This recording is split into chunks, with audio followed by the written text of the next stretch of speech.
Okay, good morning. Let us start with message communication protocols. Okay, now in message communication protocols, it is the machine to machine or IoT device. Okay, it uses this SMS quite frequently. Here, the small data is transferred up to 160 characters. It is used for the communication using GSM or GPRS mobile device. M2M or IoT device also uses message queuing quite frequently due to ROLL environment. Okay, and constrained devices, which we have studied in the last class. Now here, COAP SMS is used when COAP object uses IP, okay, which if it wants to connect to internet, okay, and cellular networks. Uh, the client COAP client or server uses SMS instead of UDP plus DTLS. Now DTLS is used for the security purpose. Okay, UDP is the transportation layer connection. COAP client communicates to mobile terminal MT endpoint via LTE or GPRS. Now you need to write down a assignment. Okay, that I will tell you when to. I have asked you to keep a book. So in that book, you have to write this short notes and keep. And whenever I ask, you need to upload it. So these are the terms used. Okay, one is a request response. Okay, what is publish, subscribe, resource directory, resource discovery, registration. Okay, pull data, push data, all these things. Then also you need to discuss about features of COAP SMS. Okay, now there are four types of SMS, uh, for transmission. SMS transmission and receptions takes place. Now in the first figure, that is figure A, okay, it is a COAP request or response communication to a machine, okay, IoT device or mobile terminal. Now here if you see, we have SMSC, that is SMS service center. Here actually the client makes the request, that is passed to SMSC, and that is request, okay, moves to the mobile terminal. Okay, this mobile terminal is the SMS service center. Now here the COAP response is again given to the SMS service center, and then it is delivered to the client. So that is the one simple way. Okay, if you see the figure B, here a computer or machine interface, okay, uses IP for sending the request or receiving, okay, the COAP data, or HTTP request, okay, to a mobile service provider using SMTP or CIMD for data interchange. Here, the service provider communicates SS7, that is the gateway, CIMD or SMTP.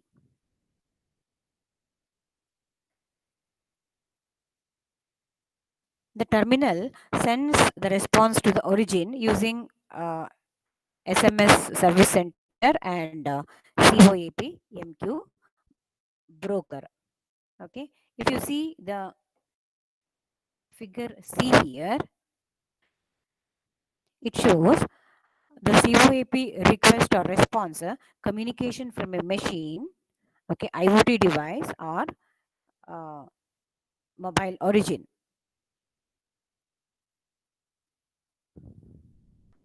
COAP client sends request to the service center, which transmits the request. A COAP server sends the response to the service center, which transmits it to the client. Okay. Now, fourth diagram, if you see, it shows a computer or machine interface using IP for receiving request or sending the response. The service center communicates to a COMP MQ broker using SS7 gateway or CIMP or SMPP. Okay, here also. So these are the four kinds of SMS. Okay, in every this thing, every communication, okay, you will be observing that the client asks request for the data and the server uh, responses. Okay, that is it sends the data. But in some actually it is like it needs IP address because uh, it is a it is a connecting to a device with the help of internet. In some it is not. Okay, so here actually it is whatever I said, it is mentioned here. uh, when the figure A, it was simple COAP request or response communication to an machine or IoT device or mobile terminal access a server. Next, in the figure B, a computer or machine use IP communication, okay, to a mobile service provider for data interchange with terminal. Next, okay, SMS peer-to-peer device is also okay. Yes, you can send the SMS service provider SS7. Okay, HLR is a home location register which is used to keep the data of the mobile phones. Okay, for to there also SMS can be sent or received. Okay, then MT replies with the mobile terminal replies with the COAP. In the figure C, it was a machine or IoT device or mobile origin communication of COAP request or response.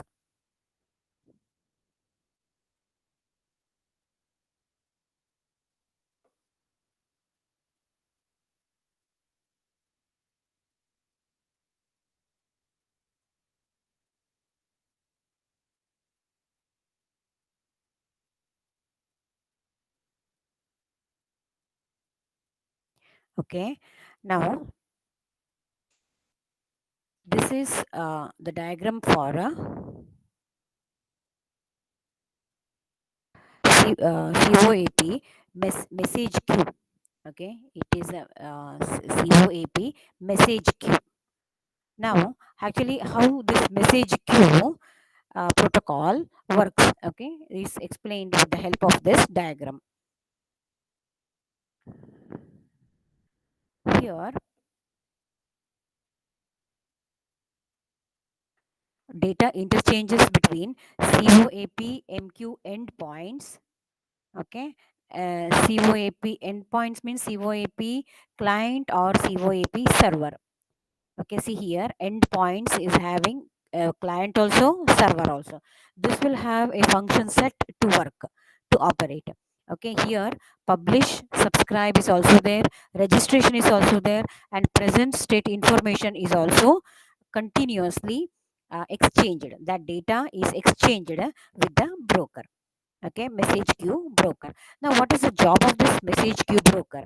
Okay, it does it has these many, okay, resources directory service it has to do, subscription match service it has to do, resources discovery service it has to do, store and forward service, proxy service. Not all at a time, but okay, whenever it is required. In case service is asked, okay, then actually the subscription is over.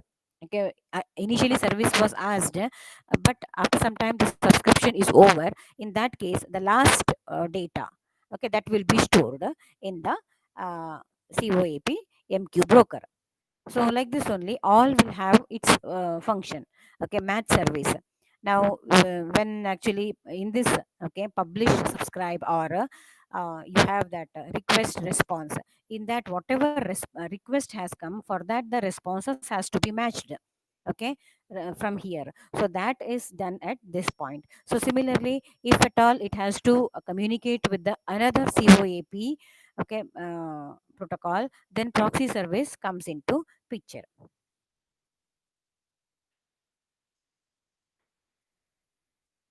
Okay, now in this side if you see you have here, okay, web client. When web client comes to this COAP, web client is using internet, so automatically you have, okay, DTLS, UDP and DTLS. DTLS is for the security, okay, purpose.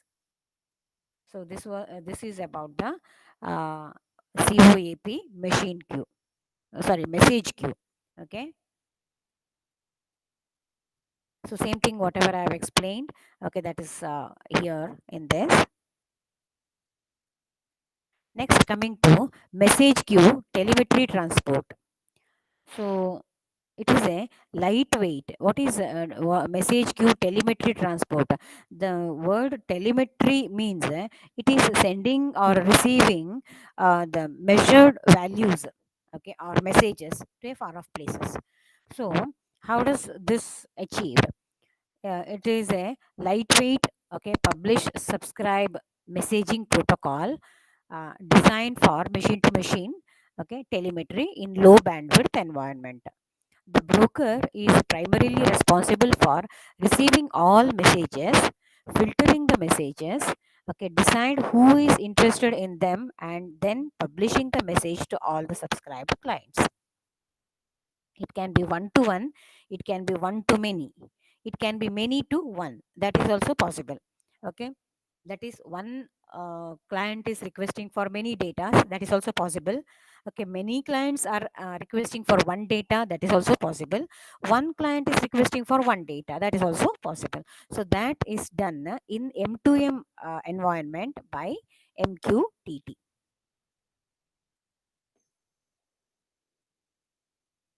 Okay, okay. Now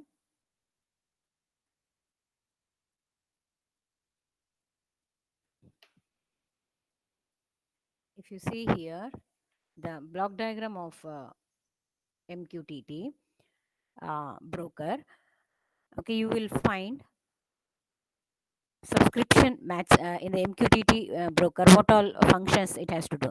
Subscription match service, store and forward service, message retention service. Okay, message has to be uh, stored. Okay, keep message alive service.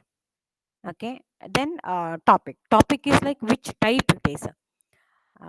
So here you have IoT, M2M, okay, uh, MQTT Java or C. So like this, you have many functions. This has to be done and it has to be forwarded. Now here it does and it gives it to the client on the other side.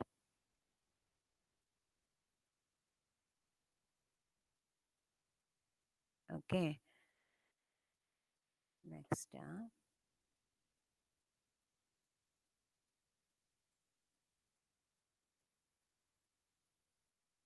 Okay. In the figure, the MQTT broker connects publisher subscriber to subscriber publisher.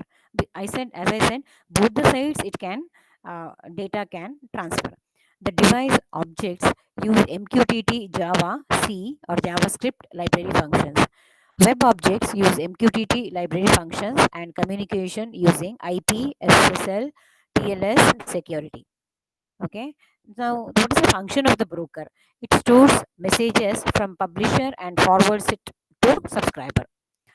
It receives a topic from publisher, does store and forward between uh, publishing and subscribing, matches the subscriptions and publications, routes to right endpoints. Okay, after reconnections, recovers the subscriptions. Okay, so till then it has to be stored. That is the job of the broker. Next, coming to XMPP, that is Extensible Messaging and Presence Protocol. Extensible Messaging and Presence Protocol. This is another protocol. Okay, how we had COAP, SMS. So then one more was MQTT. We have XMPP. Now, what is this? Here actually XML is an open source IETF recommended language.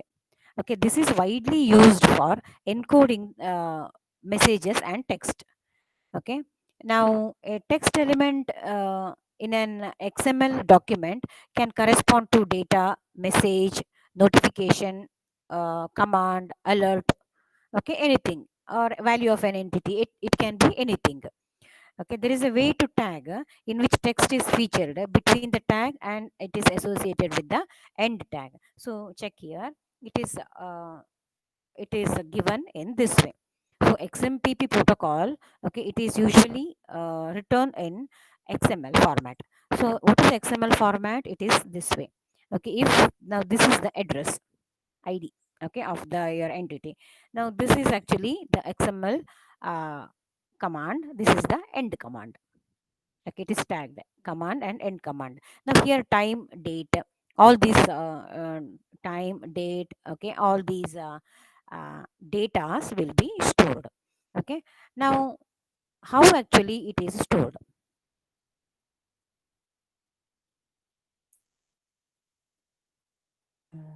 One second.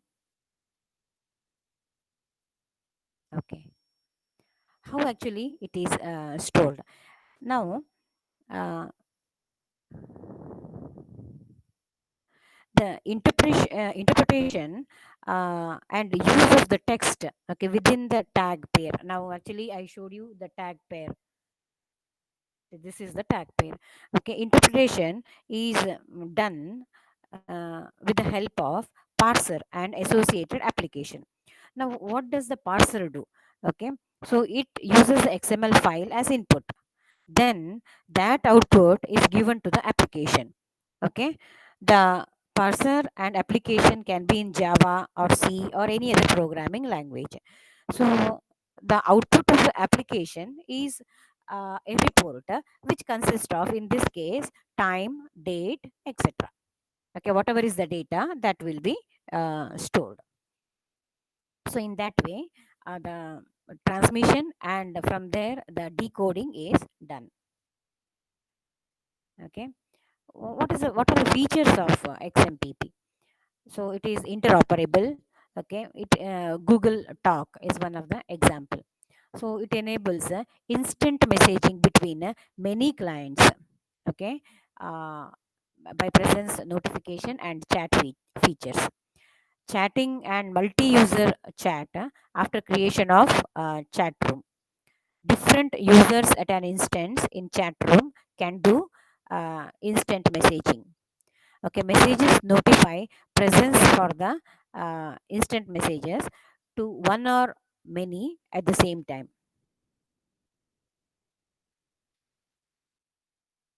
Okay, now it also has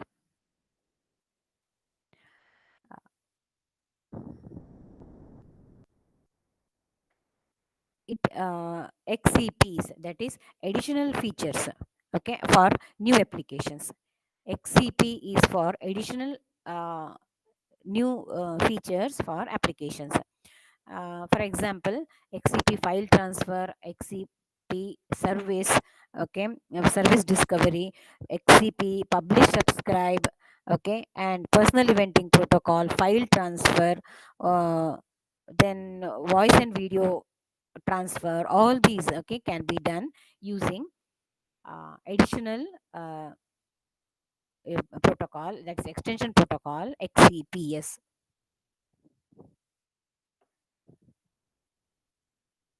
Okay, now this is the uh, diagram of XMPP, and it is its extension protocol for connected devices and web objects. Okay, for messaging, notification, response, everything. You see, if you see here on the left hand side, you see many devices. Okay, I number of devices you can see here. Okay, now here IoT or M2M area network is there. Now this is your protocol. Okay, these are the functions of the protocol, what and all it does. Okay, instant message service it gives. Okay, presence data service. Okay, demand response, discover service. Okay, now usually discover service is see, it will be having the resources, um, uh, like now the clients should know. See, client can be anything. A entity can be at a time client, at a times this thing, what is that, source. So the client, if it requires any resource, okay, then this discover service will help that client to get the required resource. The sometimes what happens is the available resource will be popping out, okay, in a regular interval. Then actually clients will know, okay, these many are the resources available, whichever it want it can send the request. So like this only, all will have its own applications. Okay, it shows the use of XMPP and its extension protocols on demand and service discoveries using XML streams. IoT server does okay, subscription service, IM, presence data service, and discover service. This we have just now discussed. Now, its features of the XMPP are okay. It uses XML. We have studied that. Then it what are the main three functions? It message, presence, okay. Then information or a query, okay, request, response. Information, if it will be the response, query will be the request. So these three are the steps. Now extensible to constrained and IP network messaging. So it can be used for your internet also, it can be used for your constrained application protocol also, COAP. Okay, extensible to request response architecture, okay, that is and also information query, then publish subscribe messaging, okay, chat room, then MUC multi-user chat messaging and other architecture. Okay, it also has a binary data is encoded using base 64 and then transmitted in band. Therefore the file first transmits out of band between nodes on messages from XMPP server, but not directly to IAMS. Okay, end-to-end encryption is not done, is not there. Then QoS support is not there. Higher overhead of text. Okay, that ends the topic here. So this is the end of the first module. Tomorrow I will be posting the uh, class of next module, okay, beginning of the next module. I request you all to complete the assignment and keep it. I am not giving the deadline, but it doesn't mean that you don't have to do. One fine day I can ask, okay, to submit. Already I have given few, so along with that you write this and keep. Thank you.